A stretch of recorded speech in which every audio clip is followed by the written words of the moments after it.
Hello అండి, welcome to Sridharani traders. So ఈరోజు మళ్ళీ మేము ముందు కొత్త ప్రోడక్ట్ వచ్చేసామండి. ప్రోడక్ట్ వచ్చేసి ఓవెన్. సో మా దగ్గర ఓవెన్ అవైలబుల్గా ఉందండి.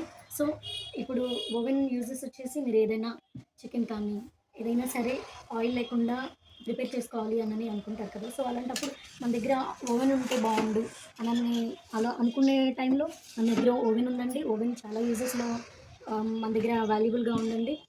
సో చికెన్ కానీ, కేక్ కానీ, cup cakes, pizza, burger, bun ఇలాంటివన్నీ మనం యూజ్ చేసుకోవడానికి ఓవెన్ మనకి చాలా యూజ్గా ఉంటుందండి. సో సో ఒకసారి మన షాప్ని విజిట్ చేయండి. మన ప్లేస్ వచ్చేసి Gannavaram, Davojigudem road, near by Vamsi గారి అపార్ట్మెంట్. Thank you. చిన్ని గుండెలో అన్ని ఆశల